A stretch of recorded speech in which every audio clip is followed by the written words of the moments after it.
Hello बच्चों, कैसे हैं आप सभी। मेरा नाम है ज्योति। तो आज हम सॉल्व करेंगे एमसीक्यू। जो हमने पिछली वीडियो में जो टॉपिक कवर किया था क्रॉप के ऊपर, फसल के ऊपर, उसी से संबंधित आपके जो है ये एमसीक्यू रहने वाले हैं। ठीक है, तो सबसे पहले हमें पता होना चाहिए कि एमसीक्यू होते क्या हैं। एमसीक्यू को बोलते हैं मल्टीपल चॉइस क्वेश्चंस। तो इसमें क्या रहता है, आपके पास एक स्टेटमेंट दी होगी और उसके साथ आपके पास 4 ऑप्शन होंगी, ए बी सी डी। जो आप ऑप्शन आपकी ठीक रहेगी उसी ऑप्शन को क्या करना है आपने, बिल्कुल वो ही आंसर लिखना है कि आपका सी ऑप्शन ठीक है, आपका डी ऑप्शन ठीक है। हिंदी में इनको बोलते हैं बहुविकल्पीय प्रश्न। ठीक है, उसमें भी सेम ही प्रोसीजर फॉलो होगा। A B C D option आपके पास रहेंगी। अगर आपका सी आंसर ठीक है तो आपको सी ही वहां पे मार्क करना पड़ेगा कि सी ऑप्शन जो है बिल्कुल सही है। ठीक है, अब देखते हैं कि फर्स्ट क्वेश्चन क्या बोलता है। फर्स्ट क्वेश्चन बोलता है the crop which are grown in the rainy season are called.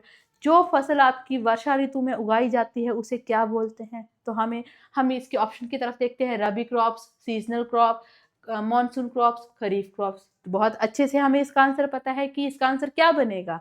ठीक है, कमेंट्स में भी आप बता सकते हैं कि इसका आंसर क्या बनेगा। ठीक है, इसका आंसर क्या बनेगा, खरीफ क्रॉप्स। हिंदी में भी क्या बोलेंगे, खरीफ फसल। ठीक है, दूसरा क्वेश्चन जो है वो क्या बोल रहा है, Rabi crop are grown in which season. ठीक है, जो आपकी रवि फसल जो है वो कौन से सीजन में उगाई जाती है। तो इसके बारे में भी बहुत अच्छे से डिटेल में हमने पिछली वीडियो में पढ़ा है। ठीक है, अगर किसी ने पिछली वीडियो नहीं देखी है तो वो डिस्क्रिप्शन में जो लिंक दिया जाएगा वहां से पिछली वीडियो देख सकते हैं। ठीक है तो यहाँ पे ऑप्शन देखते हैं, समर, स्प्रिंग, विंटर और रेनी। इसके बारे में भी हमें बहुत अच्छे से पता है कि जो आपकी रबी फसलें रहती हैं उनको हम किस शीत ऋतु में उगाते हैं, यानी कि इसका आंसर क्या बनेगा, विंटर सीजन। ठीक है, नेक्स्ट जो आपका बनेगा, नेक्स्ट क्वेश्चन की तरफ देखते हैं। नेक्स्ट क्वेश्चन क्या बोलता है, बोलता है nowadays seed is sown in the field using. यानी कि इसका हिंदी में मतलब है कि आजकल जो है हम सीड सोन यानी कि बुआई के लिए कौन सा मेथड जो है यूज करते हैं। ठीक है, seed tractor, seed drill, seed tiller और सीड प्लो। तो इसके लिए क्या हमारे पास ऑप्शन जो रहती है, हमने याद करेंगे, थोड़ा सा रिकॉल करेंगे डाटा। इसमें क्या करते थे हम, सीड ड्रिल का यूज करते थे। हिंदी में भी इसको क्या कहते हैं, सीड ड्रिल। ठीक है, तो यहाँ पे आपके पास ऑप्शन का आंसर, इस क्वेश्चन का आंसर कौन सा ऑप्शन ठीक रहेगा, यहाँ पे बनेगा ऑप्शन बी, सीड ड्रिल। ठीक है, नेक्स्ट क्वेश्चन की तरफ देखते हैं, which of the following description is true for describing fertiliser. यानी कि इसमें बोलता है कि कौन सा तथ्य जो सही है कि आपके उर्वरक के बारे में। ठीक है, फर्टिलाइजर जो रहते हैं वो रहते हैं आपके उर्वरक हिंदी में। ठीक है, तो उर्वरक के लिए ऑप्शंस की तरफ देखते हैं, यूज्ड इन लार्ज। ठीक है, जो ज्यादा अमाउंट में हम यूज करेंगे। नेक्स्ट है आपका ऑर्गेनिक इन नेचर, जो कि कार्बनिक है। ठीक है, अगला है डज नॉट कॉज पोल्यूशन, जो किसी भी तरह का प्रदूषण जो है नहीं फैलाते हैं। अगला है प्रोड्यूस्ड इन फैक्ट्रीज, जिसको कि जो है हम फैक्ट्री में तैयार कर सकते हैं। तो फर्टिलाइजर के बारे में हमने पढ़ा था कि वो क्या है, एक अकार्बनिक पदार्थ है, यानी कि आपकी ये वाली ऑप्शन बिल्कुल गलत हो जाएगी। ठीक है, और उसको क्या है, हम बहुत ज्यादा स्केल में हमें उसे यूज नहीं, मतलब बहुत ज़्यादा क्वांटिटी में उसको हमें यूज़ नहीं करना पड़ता है। और अगर हमें उसको बहुत ज़्यादा क्वांटिटी में यूज़ करेंगे तो वो कौन सा पोल्यूशन करेगा, वो करेगा सॉइल पोल्यूशन। तो ये वाली ऑप्शन भी नहीं बनेगी। तो यहाँ पे हमारे पास कौन सी ऑप्शन रह जाती है कि प्रोड्यूस्ड इन फैक्ट्रीज, जिसको कि क्या है, फैक्ट्री में तैयार किया जाता है। ठीक है, नेक्स्ट क्वेश्चन की तरफ देखते हैं। नेक्स्ट है आपका rhizobium, a bacteria which fixes atmospheric nitrogen are found in nodules growing in. कि जो आपका राइजोबियम, एक राइजोबियम क्या है, एक टाइप का बैक्टीरिया है। ठीक है, तो वो जो है आपकी जो वातावरणीय नाइट्रोजन है उसको, उसका स्थिरीकरण कैसे करता है। ठीक है, इसका जो आंसर देखिए आपके पास क्या बनेगा, अलग अलग 4 ऑप्शन यहाँ पे दे रखी हैं। फर्स्ट ऑप्शन है आपकी roots of leguminous plants, next option है leaves of leguminous plant, C option है stems of leguminous plant, D option है ऑल ऑफ दीज।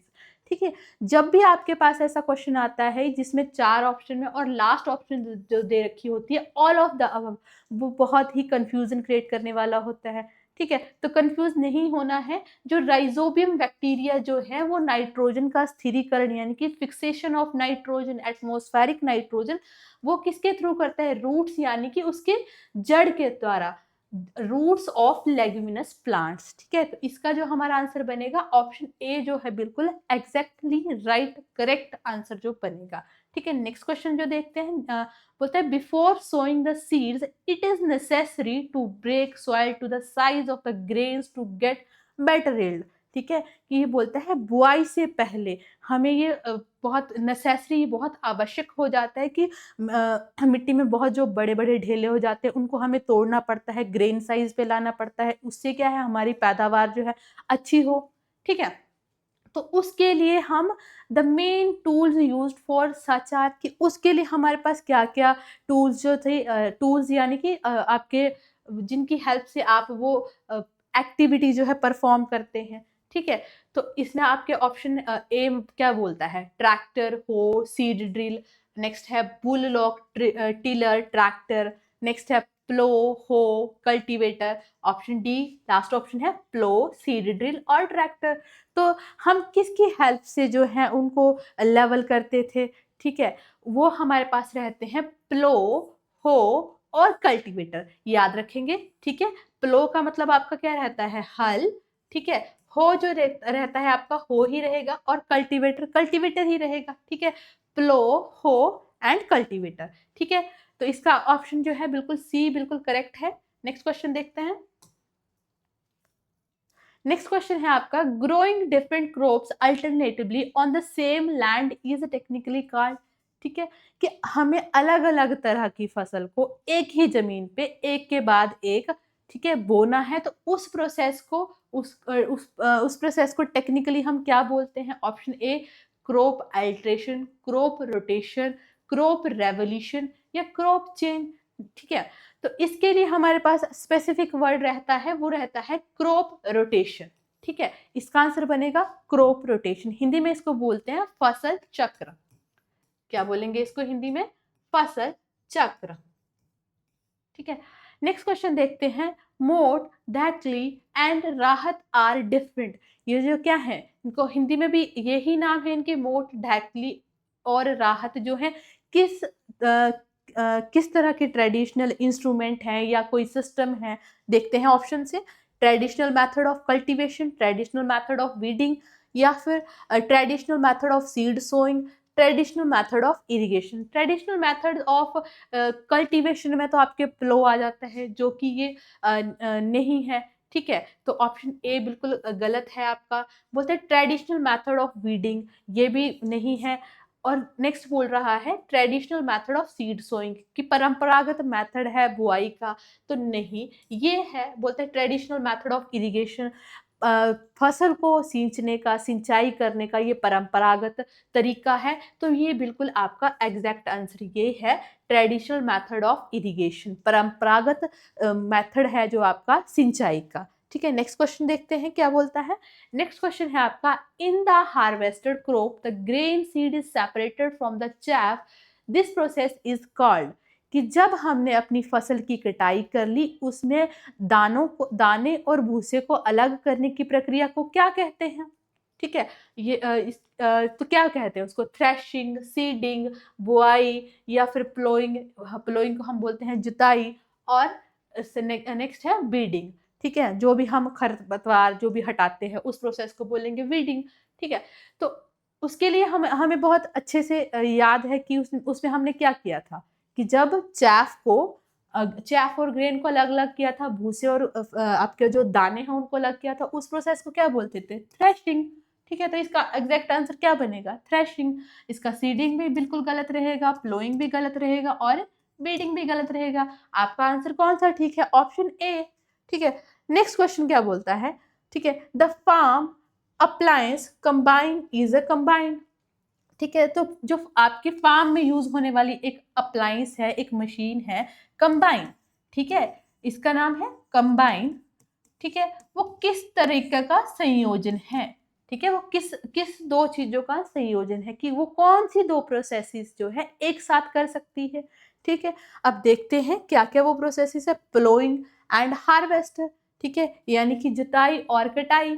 अगला है सीड ड्रिल कम थ्रेशर, कि सीड ड्रिल के साथ साथ थ्रेशिंग भी वो करेगी, ठीक है, या हार्वेस्टिंग एंड थ्रेशिंग, कटाई के साथ साथ थ्रेशिंग, या फिर है हार्वेस्टर कम स्प्रेयर, हार्वेस्टर के साथ जो आपकी वीडीसाइड्स के लिए स्प्रे की जरूरत होती है वो करेगा। तो इसका जो क्या बनेगा, वो क्या करती है आपकी, पहले हार्वेस्टिंग करती है कंबाइन, फिर उसके बाद क्या है आपकी हार्वेस्टर जो आपकी क्रॉप रहती है उसको क्या करती है, थ्रेशिंग भी उसके साथ साथ में करती है। ये दो चीजों का कॉम्बिनेशन है। तो इसके लिए इसका एग्जैक्ट आंसर क्या बनेगा, हार्वेस्टर एंड थ्रेशर। ठीक है बच्चों, तो ये था आपका आपके 10 MCQ। आई होप आपको ये पसंद आए होंगे। Thank you so much. अगर वीडियो अच्छी लगी हो तो लाइक शेयर सब्सक्राइब जरूर करें।